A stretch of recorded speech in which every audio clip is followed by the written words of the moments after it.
tardes. Vamos a presentarle el tema de concentración magnética y electrostática. El equipo está conformado por Israel, José Alberto y su servidor Luis Ángel Mata. Bueno, vamos a empezar con qué es concentración magnética. Pues es un proceso utilizado para concentrar minerales que poseen diferencias en su susceptibilidad magnética. Esta pues está definida como que es una respuesta de un material a un campo magnético. Y pues, ¿qué es un campo magnético? Es el espacio que circunda una fuente magnética, que bien puede ser un imán o una corriente eléctrica.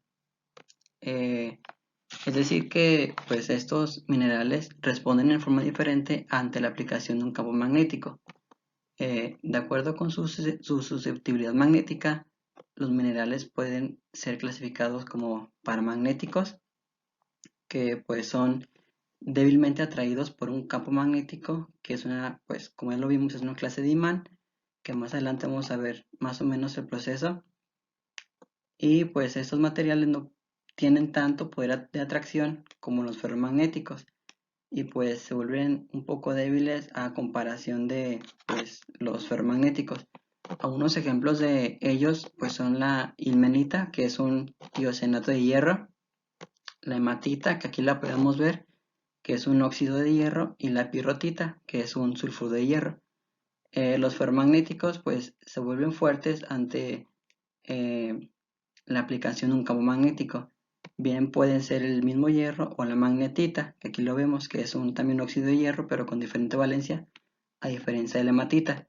Y por último, los diamagnéticos, que son materiales que repelen al campo magnético, o sea, no tienen pues una atracción o una fuerte susceptibilidad magnética. Lo pueden ser los cuarzos o las dolomitas, que aquí podemos ver un ejemplo. Como decía, pues aquí se ve representado un esquema de más o menos cómo funciona, donde se puede ver el imán y los desechos que vienen de un proceso anterior de trituración, o pues sí, de trituración de la muestra que se extrae de la mina. Pues básicamente el funcionamiento es que aquí actúan las fuerzas más bien la susceptibilidad magnética de cada uno de los materiales, y pues se separan los materiales ferrosos de los no ferrosos. El principio de la separación magnética pues eh, está determinada por el balance de las fuerzas que interactúan sobre cada una de las partículas a separar. Estas son pues la fuerza magnética, que tienen lugar entre los polos de los imanes, y pues son capaces de producir un campo magnético exterior y atraer los minerales ferromagnéticos. La fuerza de gravedad pues es la fuerza de atracción de la Tierra. La fuerza centrífuga es el movimiento de un cuerpo en un sistema de rotación.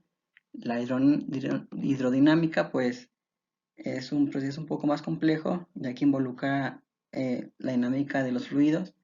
Las fuerzas interparticulares, que como su nombre lo dice, pues son las fuerzas que existen entre las partículas de cada uno de los materiales. Los procesos de separación magnética, eh, dada la influencia de la susceptibilidad magnética en la magnitud de las fuerzas que interactúan sobre cada una de las partículas a separar, se han desarrollado dos procesos de separación magnética, de baja y de alta densidad, y estas a su vez pueden ser llevados a cabo bajo diferentes condiciones, en seco o en húmedo, a alta o baja velocidad, con el fin de promover la atracción de algunos de los tipos de fuerzas sobre cada una de las partículas. Eh, la separación de baja densidad es un tipo de proceso donde se utiliza para separar especies ferromagnéticas o paramagnéticas de las ya magnéticas. Dado que la fuerza de magnetización que se produce sobre cada una de las especies magnéticas es tan alta, que se requiere que sobre las partículas actúen fuerzas como ya lo vimos, pues las fuerzas hidrodinámicas, las centrífugas, y además de la fuerza de gravedad. Pues esto con el fin de obtener un proceso muy eficiente, y que se puedan seleccionar las partículas, como él lo dice, las ferromagnéticas o paramagnéticas, y separarlas de las diamagnéticas. Y pues aquí se ve un esquema del principio o del proceso que involucra una separación de baja densidad. Aquí se puede ver que pues se utiliza un medio acuoso en agua y pues bajo el principio del imán se separan aquellas que tienen a una alta susceptibilidad magnética de las que no. Y las de alta densidad, pues este proceso se utiliza para separar especies paramagnéticas de diamagnéticas. Eh, y pues dado que la fuerza magnética que experimentan las partículas paramagnéticas es pues generalmente débil, este proceso suele realizarse en seco y en equipos no rotativos. O sea, aquí no intervienen las fuerzas de, de, de los fluidos como en el ejemplo anterior, ni la fuerza centrífuga, sino que, como se puede observar, nada más influye la fuerza de gravedad. Y pues esto con el fin de evitar las fuerzas, como lo dijimos, hidrodinámicas y centrífugas. Y pues cuando la especie magnética experimenta un paramagnetismo alto, el proceso puede llevarse a cabo en medio húmedo. Los separadores magnéticos aprovechan la diferencia en las propiedades magnéticas de los minerales, principalmente componentes de las menas. Todos los materiales se alteran de alguna forma al someterlos a un campo magnético, aunque en la mayor parte de las sustancias el efecto es demasiado ligero para detectarlo. Y pues los minerales ferromagnéticos tienen muy alta susceptibilidad para las fuerzas magnéticas y retienen algún magnetismo cuando se alejan del campo. Eh, pues los principales usos de la separación magnética son la eliminación o separación de fragmentos metálicos o procesos de concentración y purificación magnética.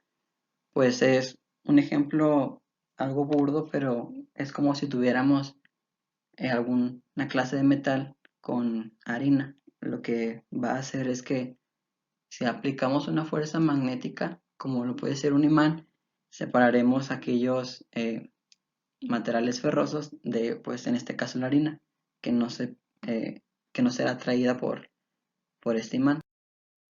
Y pues algunos separadores más comúnmente utilizados son tambores o poleas magnéticas, electroimanes suspendidos, placas magnéticas o parrillas magnéticas. Y a continuación mi compañero Israel continuará con concentración electrostática. Bueno, la separación electrostática se aplica como proceso de concentración solo a un pequeño número de minerales, pero cuando es aplicable se ha demostrado que tiene un gran éxito. Con una gran frecuencia se le combina con más dispositivos, que puede ser de separación por gravedad o por separación magnética. Esto para separar los minerales no sulfurosos entre sí. Bueno, la separación gravimétrica se emplea para separar la sílice y producir un concentrado global. Después se aplica una combinación de electrostática y magnética para obtener los minerales de valor remanente. La concentración electrostática tiene su aplicación más importante en el procesamiento de arenas de playa y depósitos aluviales que contienen minerales de titanio.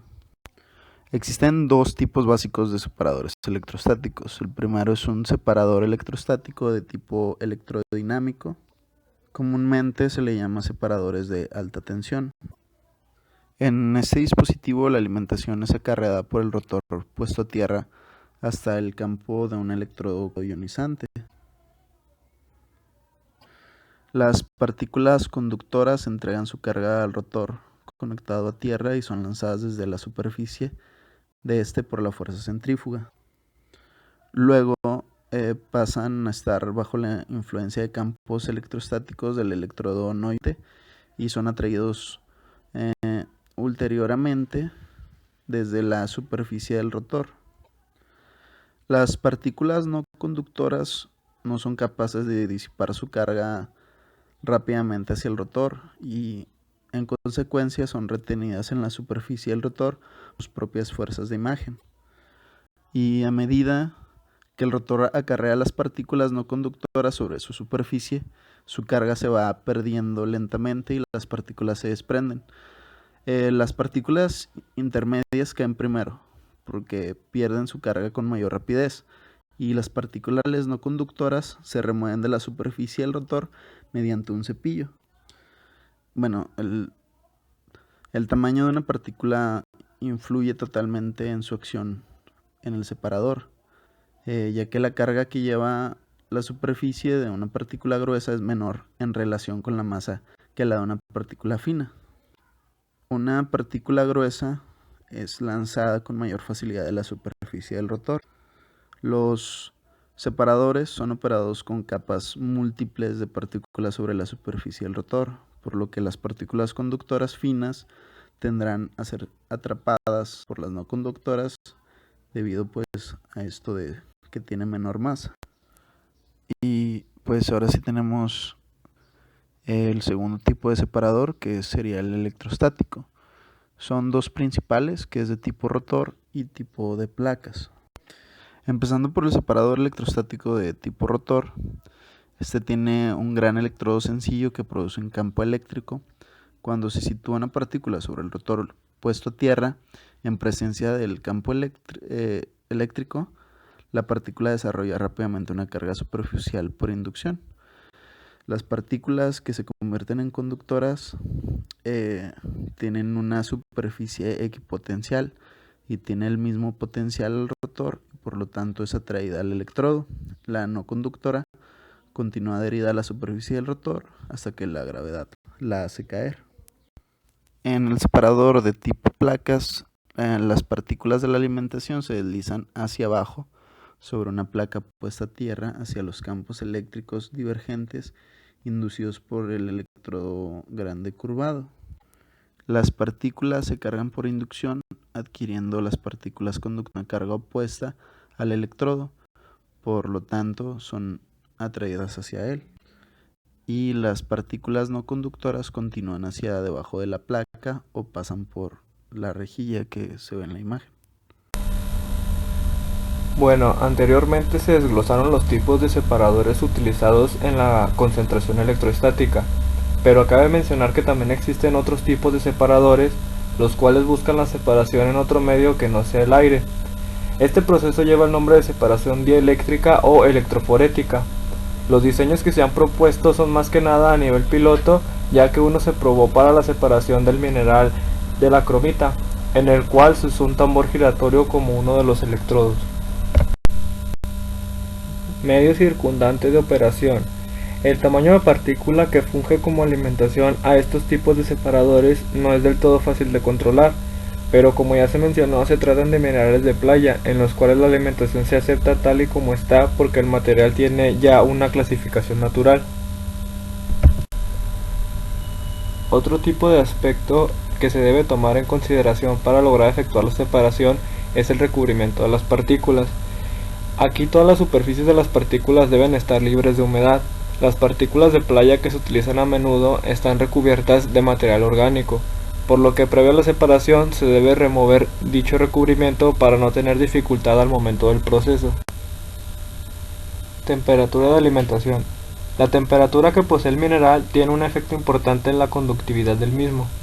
Algunos experimentos indican que la conductividad del zircón y la monazita, por ejemplo, que son no conductores, permanece sin cambio al aumentar la temperatura.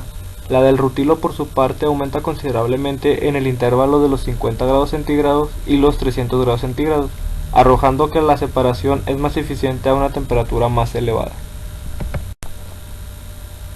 Mecanismos de la separación electrostática. Existen tres etapas distintas de los procesos de separación electrostática que deben considerarse. Número 1. La carga de las partículas. Número 2. La separación que ocurre en una superficie puesta a tierra. Y número 3. La separación causada por la trayectoria de las partículas. Mecanismos de carga de las partículas.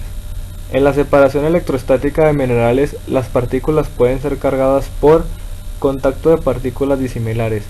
Aquí las superficies de dos partículas se ponen en contacto y luego se separan, por lo que generalmente una se hace positiva y la otra negativa. También existe el bombardeo de iones y la inducción. En la carga por inducción se coloca una partícula sobre un conductor conectado a tierra en presencia de un campo eléctrico y se desarrolla así una carga superficial por inducción. Separación en una superficie puesta a tierra. Esta separación resulta de la combinación de fuerzas eléctricas, centrífugas y de gravedad.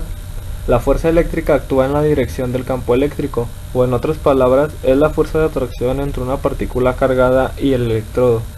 La fuerza de imagen es la fuerza de atracción entre una partícula cargada y una superficie puesta a tierra, como la del rotor, y la fuerza centrífuga se debe a la rotación de la superficie puesta a tierra.